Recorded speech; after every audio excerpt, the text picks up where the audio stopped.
started.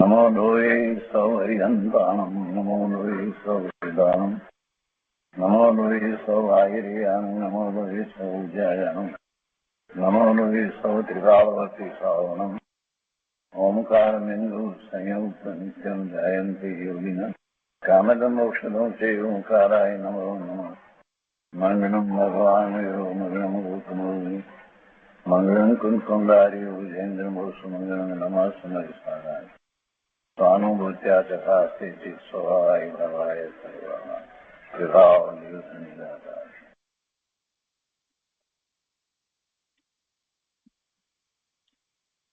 स्वामी कार्तिकेय अनुप्रेक्षा શુભચંદ્રાચાર્ય ભગવાનની ટીકા અને પંડિત જયચંદ્રજી છાબડાના ભાવાર્થ અને ટીકા અને એનો અનુવાદ સોમચંદ અમતાલાલ શાહે કરેલ છે. એનો સ્વાધ્યાય આજે આપણે પૂરો કરવા આવ્યા છીએ. પૂજ્ય ગુરુદેવ કાંજી સ્વામીએ સ્વામી કાર્તિકેય અનુપ્રેક્ષાના સ્વાધ્યાયમાં ખૂબ અધ્યાત્મ સમજાવ્યું, ખૂબ પરમાર્થભૂત સમજાવી અને આજે છેલ્લો સ્વાધ્યાય છે એમાં પણ એ જ વાત આવશે. સ્વામી કાર્તિકેય અનુપ્રેક્ષાના સ્વાધ્યાયમાં આપણે 489 ગાથા સુધી સ્વાધ્યાય કર્યો છે. કુલ ગાથા 491 છે. તો છેલ્લી બે ગાથા હવે લઈએ છીએ.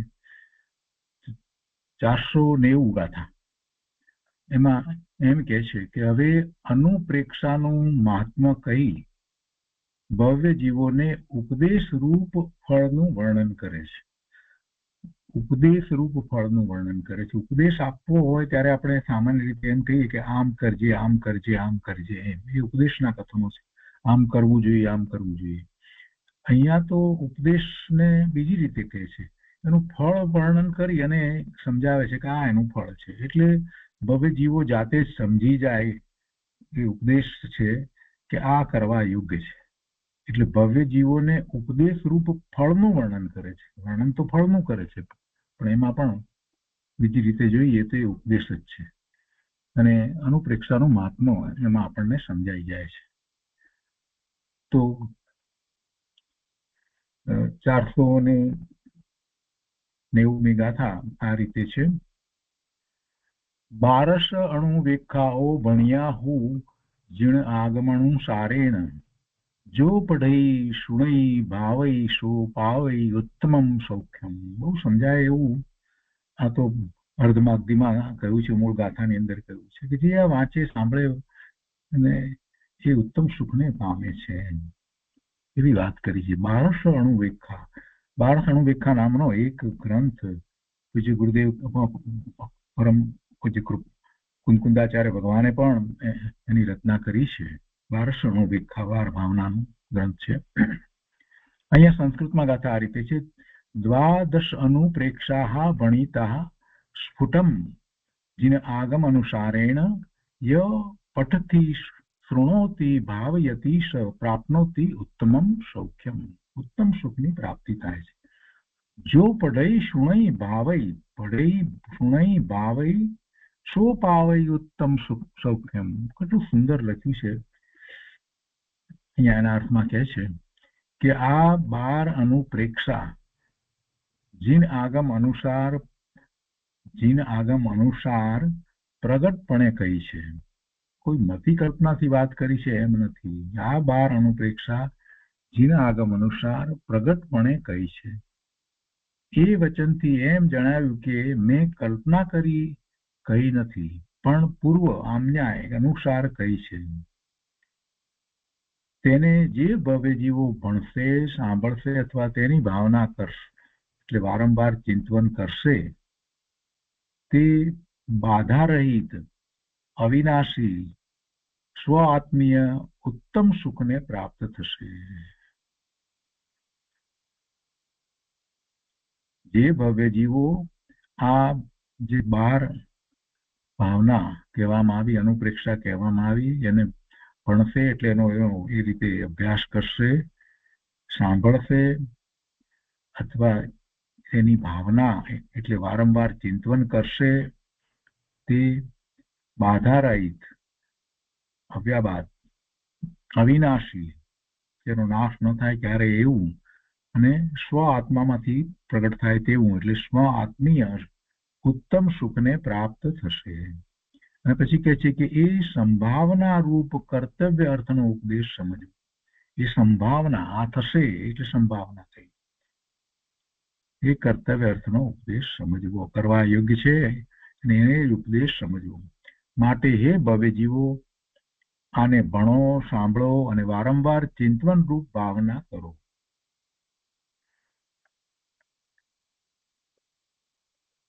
અને એ પછીથી અંત મંગળની અંદર કહે છે, 491મી ગાથા અંત મંગળ કરે છે, તો એમાં કહે છે કે ત્રિભુવન પ્રધાન સ્વામીનમ કુમાર કાલે અપી તપ્ત તપશ્ચરણમ વસુ પૂજ્ય સુતમ મલ્લિમ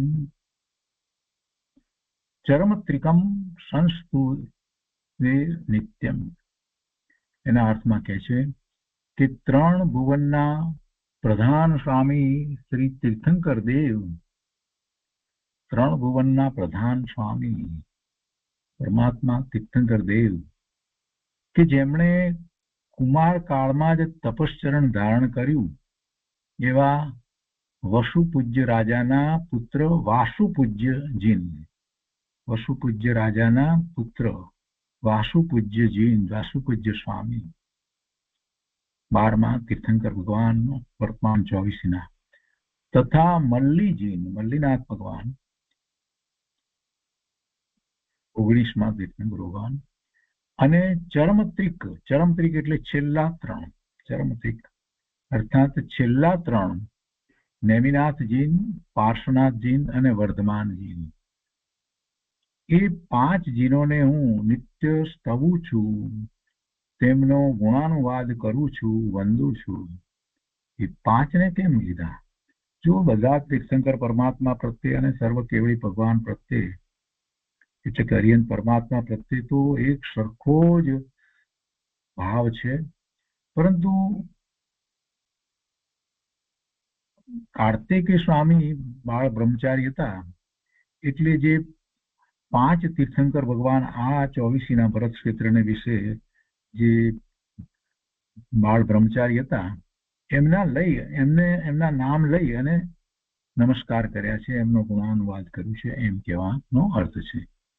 ભાવાર્થમાં કહે છે કે એ પ્રમાણે કુમાર સ્મરણ, કાર્તિકેય સ્વામી કીધું છે ને, અથવા તો કુમાર સ્વામી કહે છે કે એ પ્રમાણે કુમાર સ્મરણ, જે 5 તીર્થંકર છે તેમનું સ્તવન નમસ્કાર રૂપ અંત મંગળ કર્યું છે.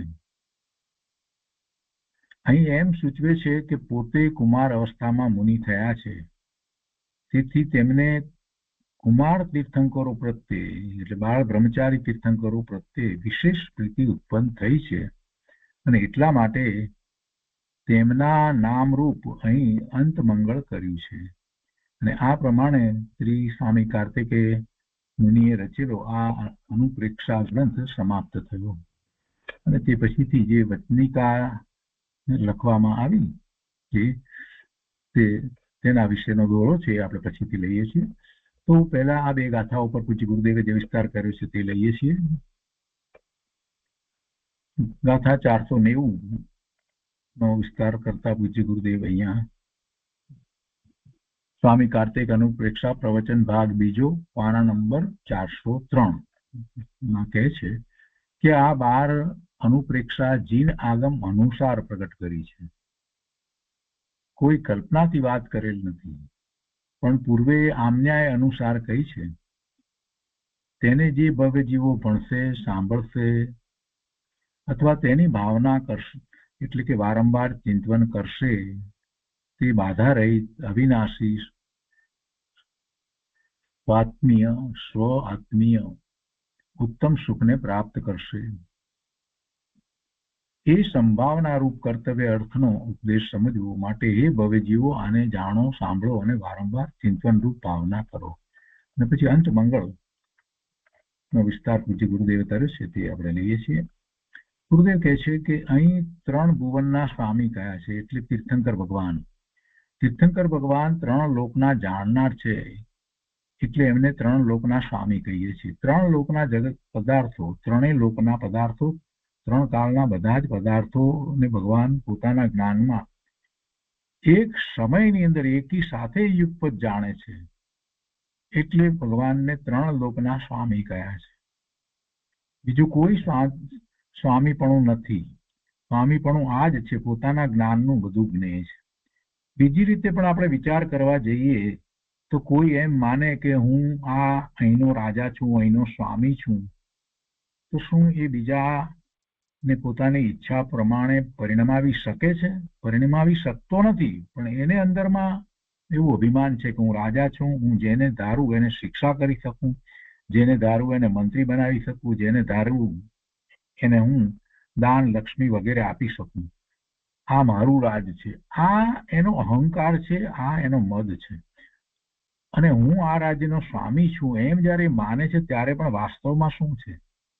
વાસ્તવમાં તો એ કોઈનો સ્વામી નથી. દરેક પદાર્થ સ્વતંત્ર છે, સ્વતંત્ર રીતે જ પરિણમે છે. તો બીજાઓના પરિણામો જે થવા યોગ્ય જે થાય એમાં એ રાજા એનો સ્વામી કેવી રીતે થાય છે? આ વાતનો જયારે વિચાર કરીએ તો જગતમાં કોઈ કોઈનું સ્વામી થતું જ નથી. તો શું છે? તો કે એ બધું એના જ્ઞાનનું જ્ઞેય છે. જેટલે આ વિશે વિચાર કરે છે જેના સંબંધી, એ બધું એના જ્ઞાનનું જ્ઞેય છે. એટલું જ જ્ઞેય છે, વિશેષ જ્ઞેય નથી. અને એને અભિમાન છે. જયારે તીર્થંકર ભગવાનનો વિચાર કરીએ, સર્વજ્ઞ પરમાત્મા છે, એ જગત આખાના બધા જ્ઞેયોને જાણે છે, 3 કાળના જ્ઞેયોને જાણે છે. પેલો રાજા તો વર્તમાન જ્ઞેયને જાણતો હતો અને એને તો અભિમાન હતું. અને પરમાત્મા તીર્થંકર ભગવાનને, કેવળી પરમાત્માને, સર્વજ્ઞ પરમાત્માને તો 3 કાળના બધા પદાર્થોનું અને બધી જ પર્યાય, 3 કાળની બધી પર્યાયની, 3 લોકના બધા પદાર્થોનું અને 3 કાળની બધા પદાર્થોની પર્યાયનું એમને તો જ્ઞાન છે. બધા એમના જ્ઞાનમાં જ્ઞેય છે અને પાછું એમને કઈ એ વિશે અભિમાન નથી. એટલે સાચા અર્થમાં એ સ્વામી છે. સ્વામી પણ કહીએ ત્યારે એવો અર્થ ત્યારે ન સમજવો કે કોઈ નો માલિક છે, એની આજ્ઞામાં પેલો કામ કરે છે, એવો વિકલ્પ મનમાં લાવવા જેવો જ નથી. આટલા બધા શાસ્ત્રોના સ્વાધ્યાય કર્યા પછીથી એક વાતને મનમાં પકડી લેવાની છે કે કોઈને કોઈનું સ્વામી તો હોઈ શકે જ નહીં. સિદ્ધાંત પ્રમાણે જોઈએ તો દરેક દ્રવ્ય સ્વતંત્ર પરિણમે છે. એમાં કોઈ કોઈનો સ્વામી ક્યાંથી થાય? કોઈ કોઈના તાબામાં છે એમ પણ નથી, કોઈને કોઈનો આધાર છે એમ પણ નથી. માત્ર એના જ્ઞાનનું જ્ઞેય છે. અને સૌથી વિશેષ જો વિચાર કરીએ તો જેને 3 કાળ 3 લોકનું જ્ઞાન છે, એ જ્ઞેય પદાર્થો એમના ઈચ્છા વિના અને એમાં પણ કઈ અભિમાન નથી, એવી રીતે જેમના જ્ઞાનની અંદર એ ઝળકે છે, એ ખરેખર એમને આપણે તીર્થંકર ભગવાનને 3 લોકના સ્વામી કહીએ છીએ. ગુરુદેવ અહીંયા કહે છે કે અહીં 3 ભુવનના સ્વામી કયા છે, એટલે તીર્થંકર ભગવાન 3 લોકના જાણનાર છે એમ સમજવું. આ સ્વામી છે. આગળ કહે છે કે આ 24 તીર્થંકરમાં 5 બાળ બ્રહ્મચારી હતા. અને અહીંયા કાર્તિકેય સ્વામી મુનિ અથવા તો કુમાર સ્વામી, કાર્તિકેય સ્વામી કહીએ, કુમાર સ્વામી કહીએ, તે મુનિ પોતે પણ બાળ બ્રહ્મચારી હતા. ગુરુદેવ કહે છે કે શ્વેતાંબર મતમાં મલ્લીનાથ ભગવાન તથા નેમનાથ ભગવાન એ 2 જ બાળ બ્રહ્મચારી હતા એમ કહે છે. 2 જ ને કહે છે, પણ એ વાત બરાબર નથી.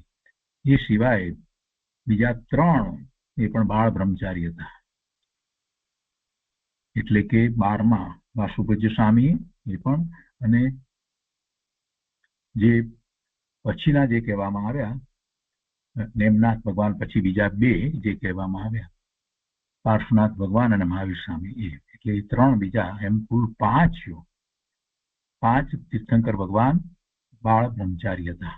12મા, 19મા, 22, 23 અને 24 એમ 5 તીર્થંકર ભગવાન બાળ બ્રહ્મચારી હતા. ગુરુદેવ કહે છે કે ભગવાનને હજુ 2500 વર્ષ થયા છે, મહાવીર સ્વામી ભગવાનને, ને એમાં આટલો મોટો ફેરફાર પાડી દીધો. અહીંયા બેને જ માને છે ને કે બ્રહ્મચારી હતા, એટલે અપેક્ષાથી ગુરુદેવ વાત કરી છે કે આ ગ્રંથ, આ સ્વામી કાર્તિક અનુપ્રેક્ષા ગ્રંથ જે છે, આ ગ્રંથ તો 2200 વર્ષ પહેલાનો લખાયેલો છે. 2200 વર્ષ પહેલા લખાયેલો આ ગ્રંથ છે. એ વખતે જે વાત હોય પરમ સત્ય હોય, અને એ તો આવા મહાન આચાર્ય ભગવાને લખ્યું છે. કાર્તિકેય સ્વામી કે છે કે આ ગ્રંથ તો 2200 વર્ષ પહેલાનો લખાયેલો છે.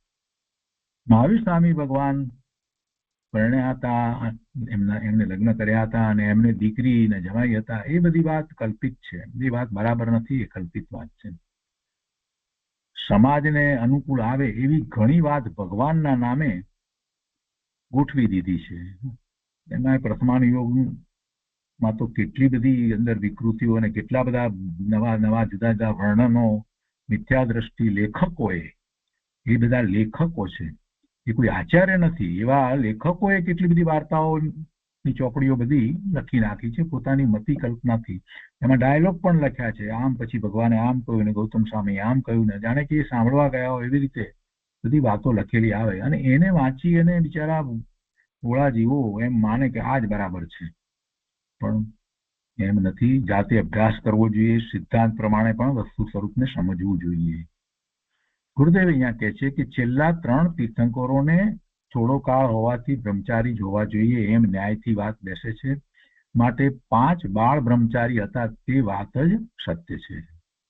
હવે આગળ ભાવાર્થની વાતને સમજાવતા કહે છે કે એ પ્રમાણે કુમાર શ્રમણ જે 5 તીર્થંકર છે તેમનું સ્તવન નમસ્કાર રૂપ અંતમંગળ કર્યું છે. અંતમંગળમાં 5 તીર્થંકર ભગવાનના નામ લઈ અને સ્તવન કર્યું છે. અહીં એમ સૂચવે છે કે પોતે કુમાર અવસ્થામાં મુનિ થયા છે, પોતે બાળ બ્રહ્મચારી હતા, તેથી તેમને કુમાર તીર્થંકરો પ્રત્યે વિશેષ પ્રીતિ ઉત્પન્ન થઈ છે. એવો આપણે અર્થ ઘટાવીએ છીએ. તો પંડિતજીએ જે રીતે અર્થ ઘટાવ્યો છે, અને એટલા માટે તેમના નામ રૂપ અહીં અંતમંગળ કર્યું છે. તો એ પ્રમાણે સ્વામી કાર્તિકેય મુનિએ આ અનુપ્રેક્ષા ગ્રંથ સમાપ્ત કર્યો. હવે આગળ જે આ વચનિકા થવાનો સંબંધ લખીએ છીએ એમ કરી અને જે પંડિતજીએ જે વાત લખી છે જયચંદ્રજી પંડિત છાબડાએ, તો એ વાત હવે આપણે લઈએ છીએ, અને એની પર પણ પૂજ્ય ગુરુદેવ કાંજી સ્વામી જે વિસ્તાર કર્યો છે એ આપણે લઈએ છીએ. તો હવે આ વચનિકા થવાનો સંબંધ લખીએ છીએ. કોણ લખે છે? આ જયચંદ્રજી છાબડા લખે છે. દોહરો લખ્યો છે, પ્રાકૃત સ્વામી કુમારકૃત અનુપ્રેક્ષા શુભ ગ્રંથ. આમ નામ પણ બધું સમજાય એવું છે, છતાં પણ પૂજ્ય ગુરુદેવે તો એનો વિસ્તાર કર્યો છે. દેશ વચનિકા તેહની ભણો લાગે શિવબંધ. દેશ વચનિકા એટલે દેશ ભાષાની અંદર આ લખવામાં આવ્યું. સંસ્કૃત ભાષામાં તો હતી ટીકા. ચોપાઈ છંદની અંદર આગળ લખે છે પંડિતજી કે દેશ ઢૂંઢાહળ જયપુર સ્થાન, જગતસિંહ નુકરાજ મહાન, ન્યાય બુદ્ધિ તેને નિત રહે, તેના મહિમાને કવિ કહે. તેનો મંત્રી બહુ ગુણવાન, તેનાથી મંત્ર રાજ સુવિધાન. ઇતિ ભીતિ લોકને નાહી, જો વ્યાપે તો જટ દૂર થાય. ભીતિ કોઈ પણ પ્રકારની નો ડર વગેરે જટ દૂર થાય. ધર્મ ભેદ સૌ મતના ભલે, પોત પોતાના ઈષ્ટથી ચલે. જૈન ધર્મની કથની તણી, ભક્તિ પ્રીતિ જૈનોને ઘણી. તેમાં 13 પંથ કહાય, ધરે ગુણી જન કરે બઢાય. તે મધ્યે છે નામ જયચંદ, હું છું આત્મરામ આનંદ છે ને, એટલે આનંદ, હું છું આત્મરામ આનંદ. ધર્મ અનુરાગથી ગ્રંથ વિચાર, કરી અભ્યાસ લઈ મનધાર. 12 ભાવના ચિંતવન સાર, તે હું લખું ઉપજ્યો સુવિચાર, દેશ વચનિકા કરીએ જોઈ, સુગમ હોય વાંચે સૌ કોઈ, રચી વચનિકા તેથી સાર, કેવળ ધર્મ અનુરાગ નિર્ધાર. બીજું કોઈ પ્રયોજન પંડિતજીને પણ નથી, કેવળ ધર્મ અનુરાગથી લખી છે. મૂળ ગ્રંથથી વધઘટ હોય, જ્ઞાની પંડિત શોધો સોય, અલ્પ બુદ્ધિની હાસ્ય ન કરે, સંત પુરુષ માર્ગ એ ધરે. ભારવ ભાવન સુભાવના, લઈ બહુ પુણ્ય યોગ પાવના, તીર્થંકર વૈરાગ્ય જબ હોય, તબ ભાવે સૌ રાગ જુખોય. દીક્ષા ધારે તબ નિર્દોષ, કેવળ લઈ અર પામે મોક્ષ. એમ વિચારી ભાવો ભવી જીવ, સૌ કલ્યાણ શું કરો સદૈવ. પંચ પરમ ગુરુ અર્જિન ધર્મ, ચિનવાણી બાકે સૌ મર્મ. ચૈત્ય ચૈત્ય મંદિર પઢી નામ, નમુ માની નવદેવ સુધામ. છેલ્લે લખે છે ત્યારે આ લખવામાં આવ્યું એ લખે છે કે સંવત્સર વિક્રમ તણુ અષ્ટાદશ સપ્ત એટલે 1863 શ્રાવણ ત્રીજ વદ પૂર્ણ થયો સમાન.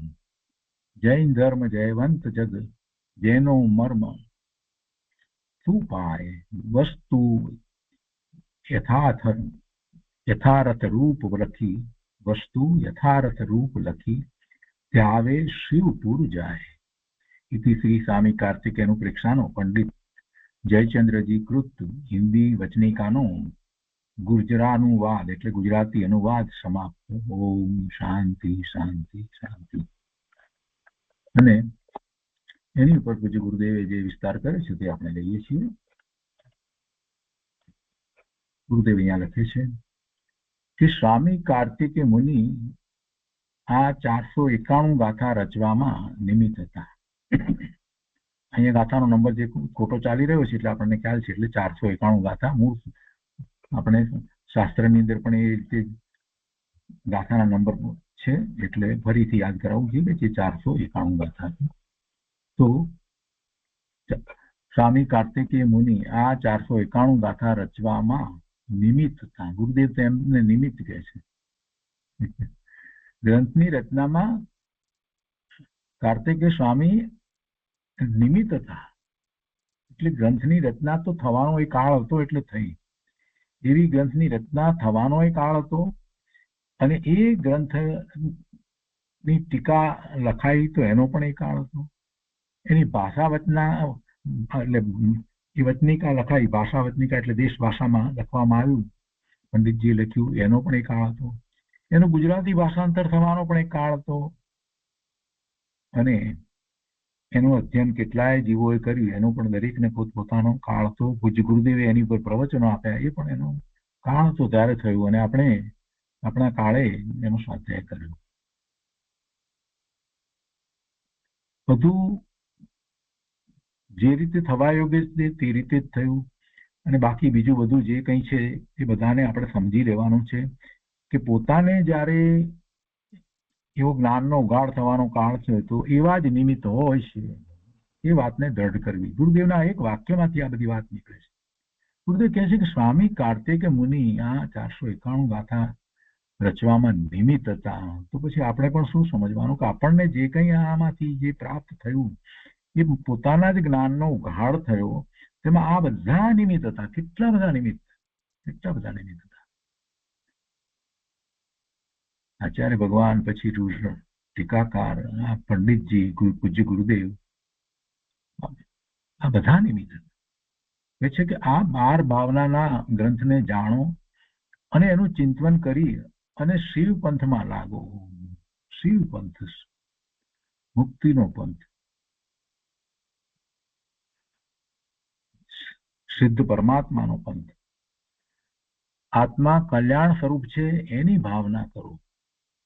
અને પછી ગુરુદેવે આજે ચોપાઈ લખ્યું છે, એનો અર્થ સમજાયો છે કે ઢુંઢાહળ દેશમાં જયપુર શહેર છે, એમાં અત્યારે 3000 જૈનોના ઘર છે અને 200 દિગંબર જૈન મંદિરો છે. ત્યાંનો રાજા જગતસિંહ કરીને હતો. ગુરુદેવ કહે છે કે અત્યારના જેવા રાજાઓ છે એવો ન હતો,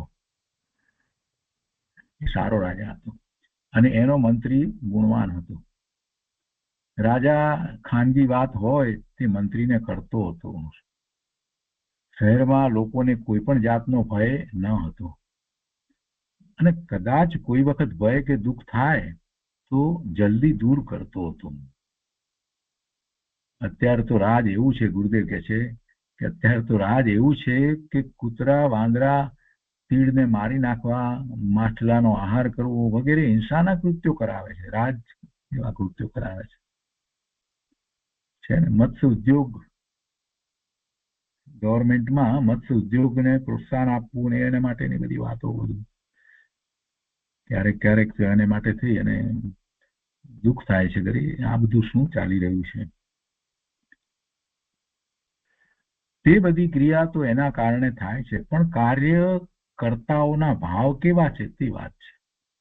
જે થાય છે તો બરાબર છે, પણ અહીંયા એનું કર્તાપણું માને છે, એના ભાવ કેવા છે એની વાત છે. અને એવા ભાવ સહિત એ જીવ ક્યાં જાય? નરકમાં જાય ને. હિંસાની અનુમોદના સહિત એ જીવ ક્યાં જાય? નરકમાં જ જાય ને, બીજા ક્યાં જાય? આટલી બધી હિંસા, જીવોની હિંસા, આટલા બધા માછલા મારી નાખવા. ગુરુદેવ આગળ સમજાવે છે કે પહેલાના રાજાઓ તો ધર્મના કામમાં માથું મારતા નહીં.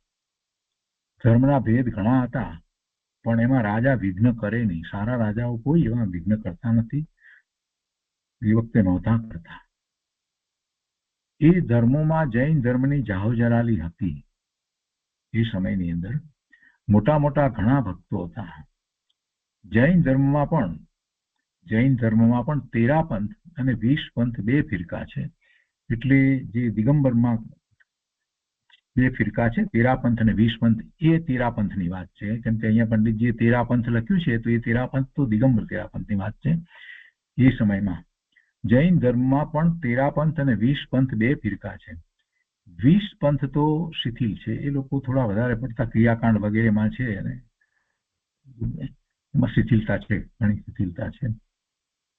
અને એમાં જે રહ્યા છે એને પોતાને 20 પંથી કેવડાવે છે એવા દિગંબર જૈનો માતાજીની પૂજા, પદ્માવતી માતાજીની, એમના ચુંદડી ચડાવીને એમને ખોળો ભરવો, આવું બધી કેટલી બધી ક્રિયાઓ વગેરેમાં માને છે અને એ બધું કર્યા કરે છે.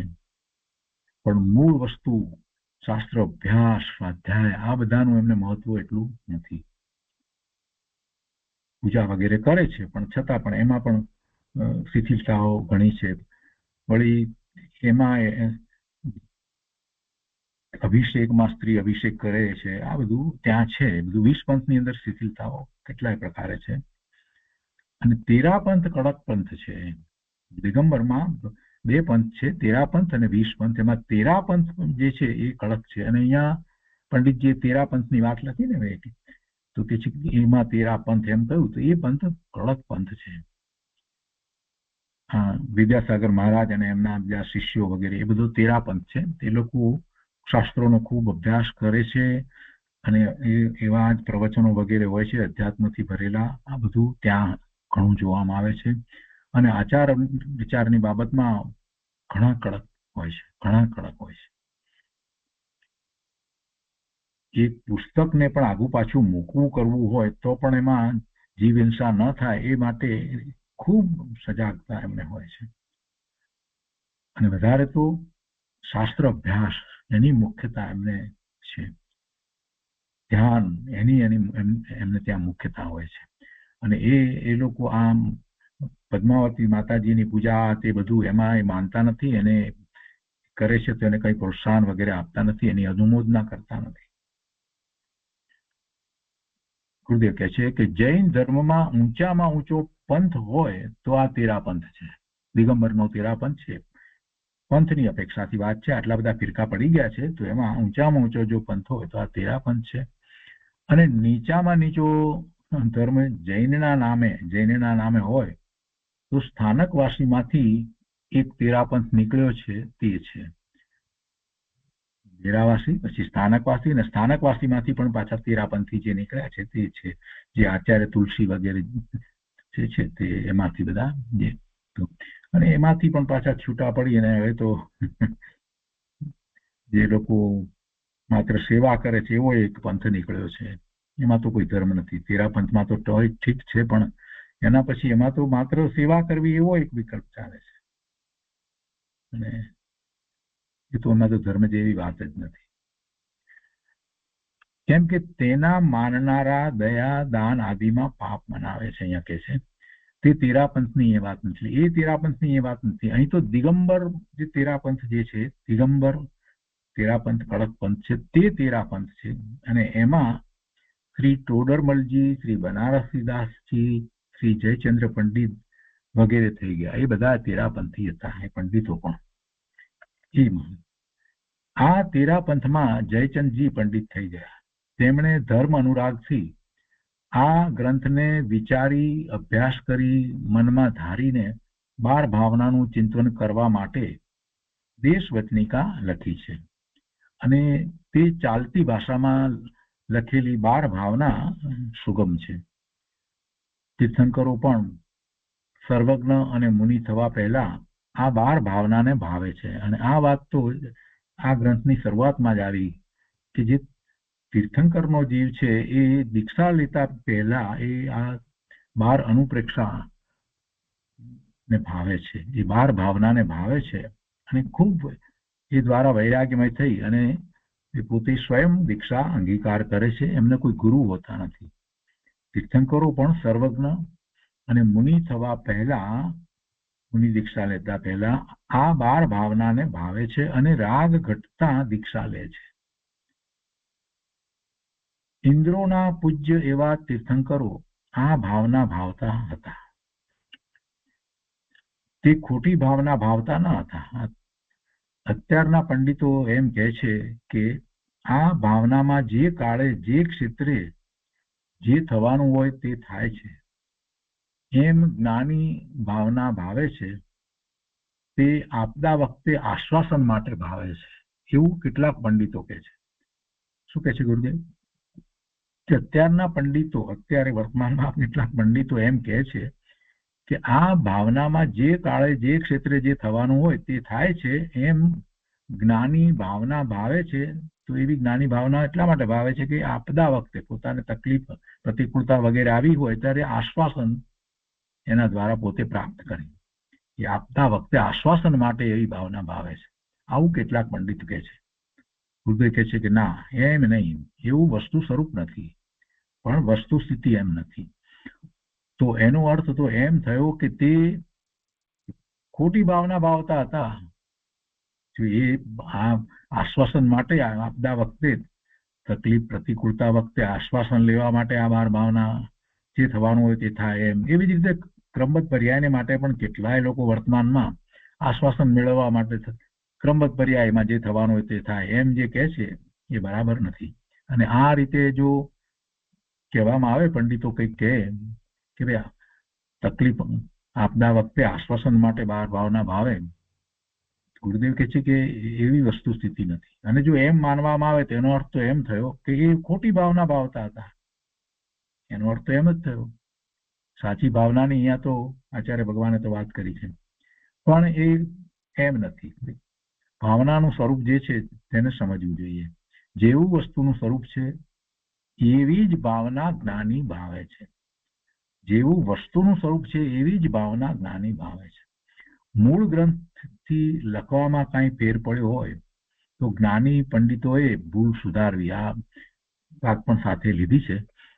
પંડિતજી એમાં લખ્યું છે ને પોતે ચોપાઈની અંદર કે કોઈ આમાં ભૂલ રહી ગઈ હોય તો જ્ઞાનીઓએ ભૂલ સુધારવી અને મારી અલ્પ બુદ્ધિ જોઈ અને હાંસી કરશો નહીં. મોટા પુરુષોનો એ માર્ગ છે. આ 12 ભાવના દરેકે ભાવવી. તેથી પાપનો નાશ થઈ, રાગ ઘટી, પુણ્ય થશે. માટે ભવ્ય જીવોએ આ ભાવના ભાવવા યોગ્ય છે. અહીં 9 પ્રકારના દેવને વંદન કરી અને અંત મંગળ કહે છે. 9 દેવને વંદન કર્યા ને તેમાં 9 એટલે 5 પંચ પરમેષ્ઠી છે તે દેવ છે. જીન ધર્મ, જીનવાણી, ચૈત્ય મંદિર પણ દેવ છે.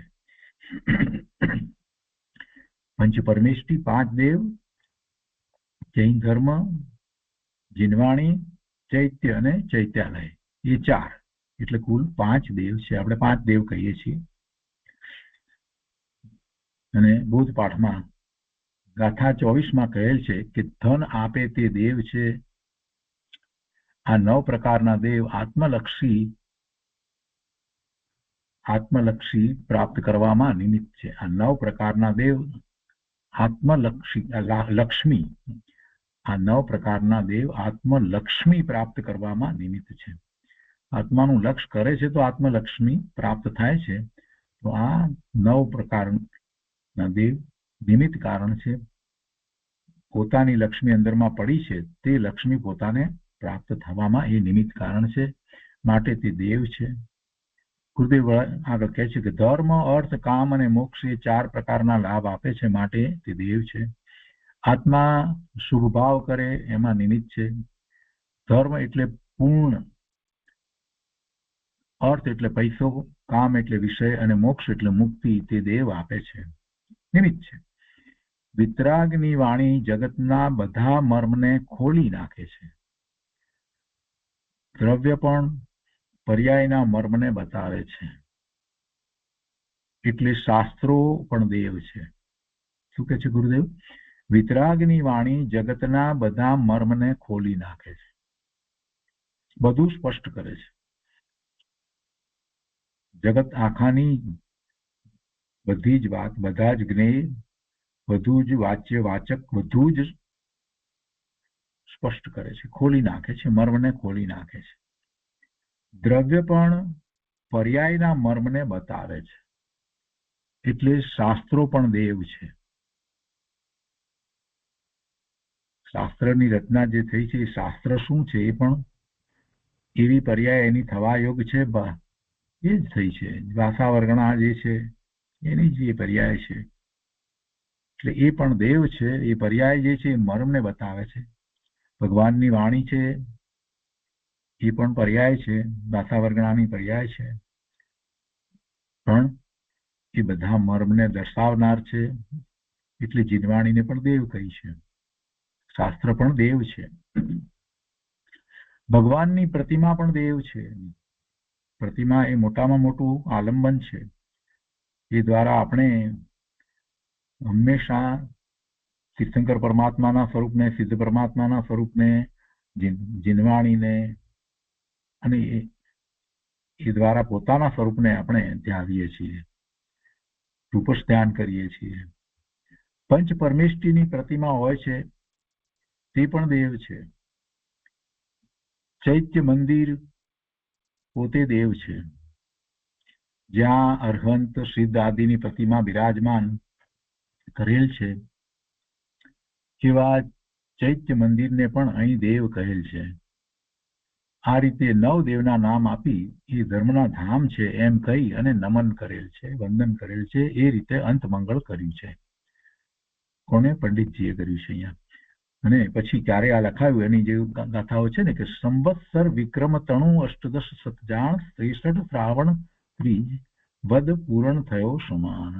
1863 સંવંત, વિક્રમ સંવંત 1863 શ્રાવણ વદ ત્રીજના દિવસે આ એમણે જે ભાષા ભટનિકા લખી છે તે સમાપ્ત થઈ, પૂરી થઈ. જૈન ધર્મ જયવંત જગ જેનો મર્મ સુપાય વસ્તુ યથાર્થ રૂપ લખી, યથાર્થ લખી ધાવે શિવ ગુણ જાય. इति श्री स्वामी कार्तिक अनुप्रेक्षाનો પંડિત જયચંદ્રજી કૃત હિન્દી વચનિકાનો ગુર્જર અનુવાદ એટલે ગુજરાતી અનુવાદ સમાપ્ત થયો. ઓમ શાંતિ શાંતિ શાંતિ. આત્મભાવના નિમગ્ન કુમાર બ્રહ્મચારી શ્રી સદગુરુદેવનો જય હો. આત્મભાવના નિમગ્ન કુમાર બ્રહ્મચારી શ્રી સદગુરુદેવનો જય હો. ગુરુદેવ પણ બ્રહ્મચારી હતા એટલે કુમાર બ્રહ્મચારી દેવનો જય હો. તો એ રીતે આપણે આજે સ્વામી કાર્તિકેય અનુપ્રેક્ષા ગ્રંથનો સ્વાધ્યાય અહીંયા પૂરો કરીએ છીએ.